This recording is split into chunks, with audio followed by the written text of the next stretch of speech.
Hello viewers, technique easy এডুকেশনের পক্ষ থেকে সকলকে শুভেচ্ছা অভিনন্দন।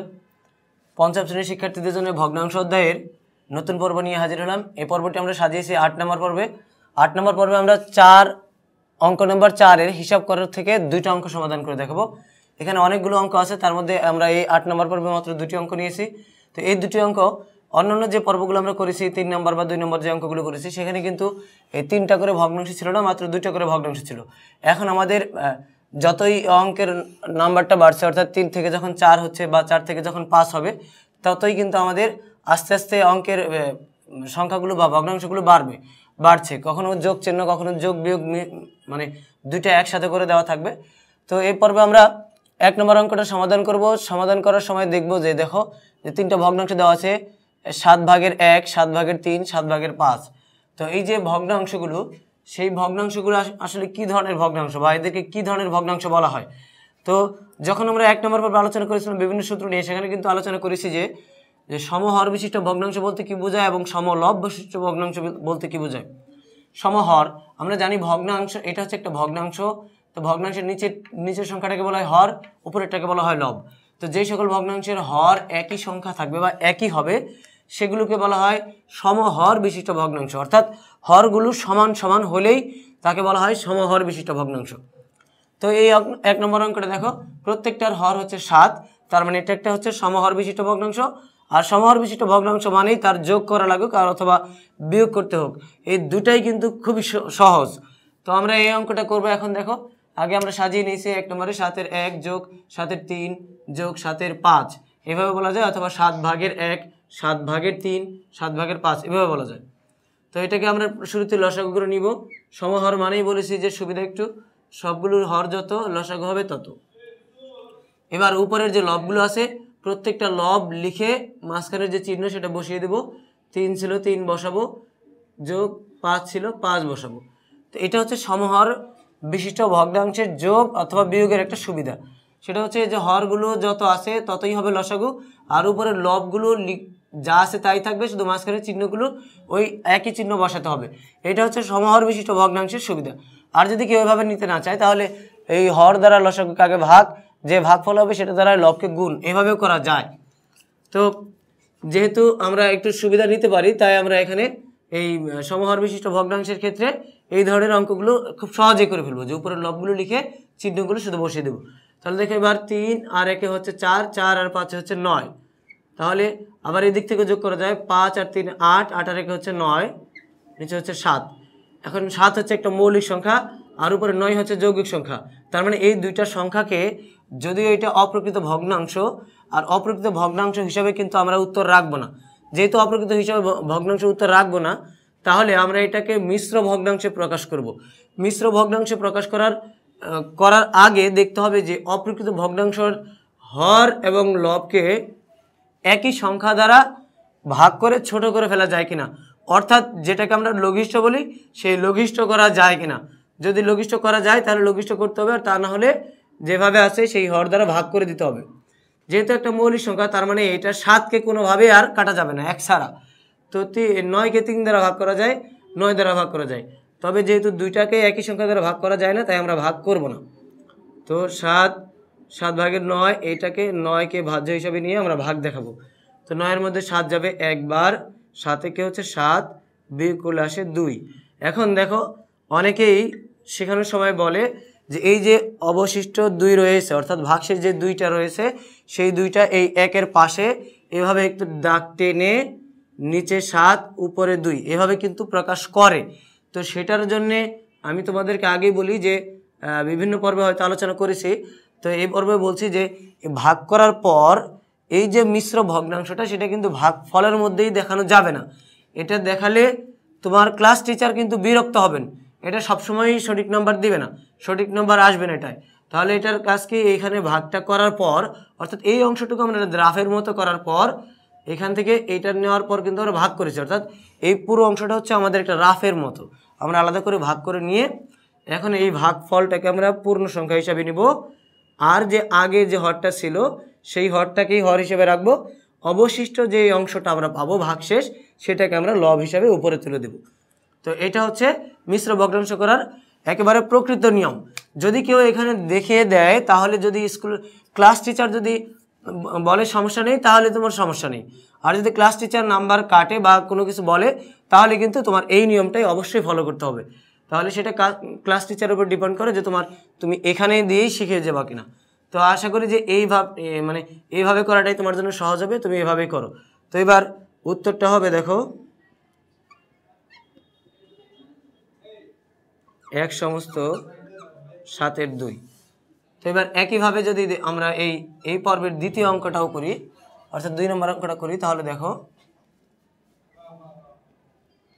2 নম্বর অঙ্কের মধ্যে একটা ভগ্নাংশ হচ্ছে 1/18 অথবা 18/1 যোগ 9/2 যোগ 6/5 বা 6/5 এভাবে বলা যায়। তো এখন এই অঙ্কগুলোকে দুইটা কৌশলে করা যায়। যেমনটা প্রথম অঙ্কে ছিল সবগুলোই একই হর, সেরকম একই হর নিয়ে করা যায়। সেক্ষেত্রে লসাগু যত হবে প্রত্যেকটা ভগ্নাংশের হর তত করতে হবে, এটা একটা পদ্ধতি। আরেকটা পদ্ধতি হচ্ছে যে সংখ্যাগুলো দেওয়া আছে সেই সংখ্যাগুলো লসাগু নিয়ে সরাসরি লসাগু নিয়ে আমরা অঙ্কটা করব। তাহলে দেখো একটা সংক্ষিপ্ত পদ্ধতি আমরা জানি, লসাগু নির্ণয়ের 18 নিলাম, হর 9 নিলাম এবং হর আরেকটা আছে 6, এটাও নিলাম। আমরা লসাগুর অধ্যায়ের যেভাবে লসাগুটা নির্ণয় করেছি সে একইভাবে দেখো লসাগু নির্ণয় করছি যে 2 দ্বারা যদি ভাগ করি তাহলে 18-এর মধ্যে 2 যাবে 9 বার, 9-এর মধ্যে 2 দ্বারা ভাগ করা যাবে 9, তার মানে 9 হচ্ছে অবিভাজ্য, 9 9ই থাকবে। 6কে 2 দ্বারা ভাগ করলে হবে 3। এখন দেখো এই 3টা সংখ্যাকে 2 দ্বারা ভাগ করা যায় না, কিন্তু 3 দ্বারা ভাগ করা যায়। 3 তারিখে 9, আবার এটাও 3 তারিখে 9, 3-এর মধ্যে 3 যাবে একবার, 3 একে 3। আবারও দেখো 3 দ্বারাই কিন্তু ভাগ যায়, 3-এর মধ্যে যাবে একবার, 3-3-এর মধ্যে যাবে একবার, 1 হচ্ছে অবিভাজ্য, 1 বসে যাবে। অর্থাৎ এই যে সংখ্যাগুলো আমরা পাবো সবগুলোর গুণফল হচ্ছে লসাগু। তার মানে লসাগুটা হচ্ছে সুতরাং 2 গুণ 3 গুণ 3, অর্থাৎ 2 গুণ 3 গুণ 3। 1 গুলো লেখা যায়, কিন্তু 1 যেহেতু মানের কোনো পরিবর্তন করে না, গুণফলের মানের কোনো পরিবর্তন করে না, তাই আমরা 1কে বর্জন করে দিই, 1 গুণ দেখাই না। তাহলে 3 দুগুণে 6, 3 6 হচ্ছে 18। অর্থাৎ এই যে হরগুলো সেই হরগুলোর লসাগু হচ্ছে 18। এটা তোমরা এই অঙ্কের পাশে ডান পাশে দেখাবে তোমার খাতায়। যদি তোমরা লসাগু ও সমহর না করো তাহলেও এটা লসাগু নিতে হবে, আর যদি সমহর করতে চাও তাহলে কিন্তু এই 18 প্রত্যেকটার হর বানাতে হবে। তখন এই 18 বানাতে এটাকে যত দ্বারা গুণ করতে হয়েছে লবকে কিন্তু তত দ্বারাই গুণ করতে হবে। 6কে 18 বানাতে যত দ্বারা গুণ করতে হবে তত দ্বারা কিন্তু 5কেও গুণ করতে হবে। তো সেক্ষেত্রে দেখা যায় কোনো অঙ্ক সহজ হয়, কোনো অঙ্ক কঠিন হয়ে যায়। তো সেই জন্য বলি আগে লসাগু হচ্ছে 18, এই নিয়মটাই তোমরা দেখো ভালো করে। লসাগু হচ্ছে 18, তো এইটার নিয়ম হচ্ছে এই লসাগুকে হর দ্বারা ভাগ, লসাগুকে হর দ্বারা ভাগ, যে ভাগফল হবে সেটাকে লব দ্বারা গুণ। আবারও বলি, হর দ্বারা লসাগুকে ভাগ, যে ভাগফল হবে সেই ভাগফল দ্বারা লবটাকে গুণ। তার মানে 18 দ্বারা 18কে ভাগ করলে ভাগফল হয় 1, 1 দ্বারা লব হচ্ছে 1, একে গুণ করতে হবে। এরপর যোগ 9 দ্বারা যদি 18কে ভাগ করি তাহলে 9 দুগুণে হচ্ছে 18, তার মানে ভাগফল হচ্ছে 2, আর এটা লব হচ্ছে 2, তাহলে ভাগফল দ্বারা লবকে গুণ করতে হবে। আবার যোগ 6 দ্বারা যদি 18কে ভাগ করি, অর্থাৎ ভাগফল হবে 3, 3 6 18, তাহলে ভাগফল হচ্ছে 3। এই ভাগফল দ্বারা উপরে লব হচ্ছে 5কে গুণ করতে হবে। 5কে আমরা গুণ দেখালাম। এটা আমি সরাসরি কিন্তু করতে পারতাম, কিন্তু তা না করে তোমাদের সুবিধার জন্য এটা ভেঙে নিলাম। এবার দেখো 1কে 1 দ্বারা গুণ করলে 1-এ 1 যোগ 2কে 2 দ্বারা গুণ করলে 2 দুগুণে 4 যোগ 3কে 5 দ্বারা গুণ করলে 3 5-এ 15। নিচের হর কিন্তু একই থাকবে। তো এবার দেখো সবগুলো যদি আমরা যোগ করি তাহলে 5 আর 4 হচ্ছে 9, 9 আর 1 হচ্ছে 10, 10-এর শূন্য হাতে হলো 1, 1 আর 1 হচ্ছে 2, অর্থাৎ 15 4 19, 19 আর 1 20, আর এখানে হচ্ছে 18। এখন দেখো এটার মধ্যে যে দুটা সংখ্যা ছিল ভগ্নাংশের শেষে যোগ করার শেষে যে ভগ্নাংশটা ছিল সেটা হচ্ছে একটা অপ্রকৃত ভগ্নাংশ ছিল। এটার মধ্যেও একই রকম একটা অপ্রকৃত ভগ্নাংশ আসছে। এটাতে যেমন লঘিষ্ঠ করতে চেয়েছে কিন্তু পারিনি, হয়নি, কারণ একটা মৌলিক সংখ্যা ছিল, এটাকে একই সংখ্যা দ্বারা ভাগ করা যায়নি। এটাকে কিন্তু লঘিষ্ঠ করা যাবে। 18কে 2 দ্বারা ভাগ করা যায়, 20কেও 2 দ্বারা ভাগ করা যায়। তাহলে 18কে অন্য সংখ্যা দিয়েও ভাগ করা যায়, 20কে অন্য সংখ্যা দ্বারা ভাগ করা যায়, তবে সেগুলো মিলবে না। যেমন 18কে 2 দ্বারা ভাগ করা যায়, 20কে 2 দ্বারা ভাগ করা যায়। 18কে 3 দ্বারা ভাগ করা যায়, 20কে 3 দ্বারা ভাগ করা যায় না। 18কে 9 দ্বারা ভাগ করা যায়, 6 দ্বারা ভাগ করা যায়, 20কে 9 দ্বারা ভাগ করা যায় না, 6 দ্বারা ভাগ করা যায় না। আবার 20কে 4 দ্বারা ভাগ করা যায়, 5 দ্বারা ভাগ করা যায়, যেটা আবার 18 দ্বারা ভাগ করা যায় না। তার মানে দুইটা সংখ্যাকেই ভাগ করা যায় এরকম একটা সংখ্যা দ্বারা এগুলোকে ভাগ করে ছোট করে ফেলতে হবে। 18কে যদি 2 দ্বারা ভাগ করি তাহলে ফলাফল হয় 9, 20কে যদি 2 দ্বারা ভাগ করি ফলাফল হয় 10। অর্থাৎ এই যে ভাগ দুইটা একই সংখ্যা দ্বারা ভাগ করলাম সেটা হচ্ছে এই হর লবের গসাগু, আর গসাগু দ্বারা ভাগ করে ছোট করে ফেলাকেই বলা হয় লঘিষ্ঠকরণ। তাহলে 9 আর উপরে হচ্ছে 10। এবার এটাকে যদি আমরা মিশ্র ভগ্নাংশ প্রকাশ করি তাহলে দেখো এই যে রাফের মতো করে নিচ্ছি, 9 দ্বারা 10কে ভাগ করলে 10-এর মধ্যে 9 যাবে একবার, তো 9 একে 9, বিয়োগ করলে ভাগশেষ থাকে হচ্ছে 1।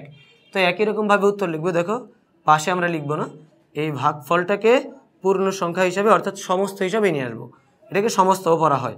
তো এবার আগের হরটাকেই হর রেখে দেব আর ভাগশেষটাকে লব হিসাবে উপরে নিয়ে আসবো। তো এই ছিল এই অঙ্কের উত্তর।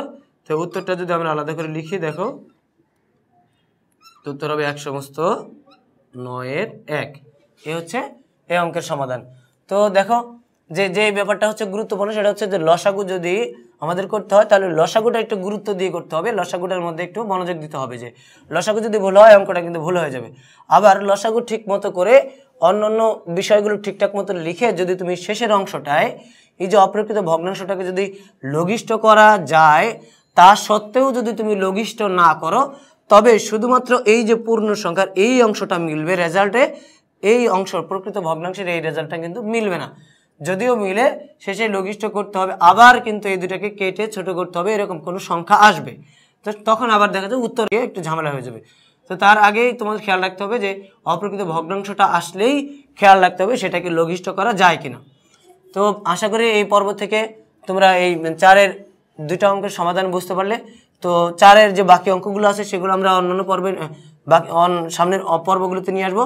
তো সেই পর্বগুলো দেখার আমন্ত্রণ জানিয়ে এই পর্বটি এখানে শেষ করছি। খোদা হাফেজ।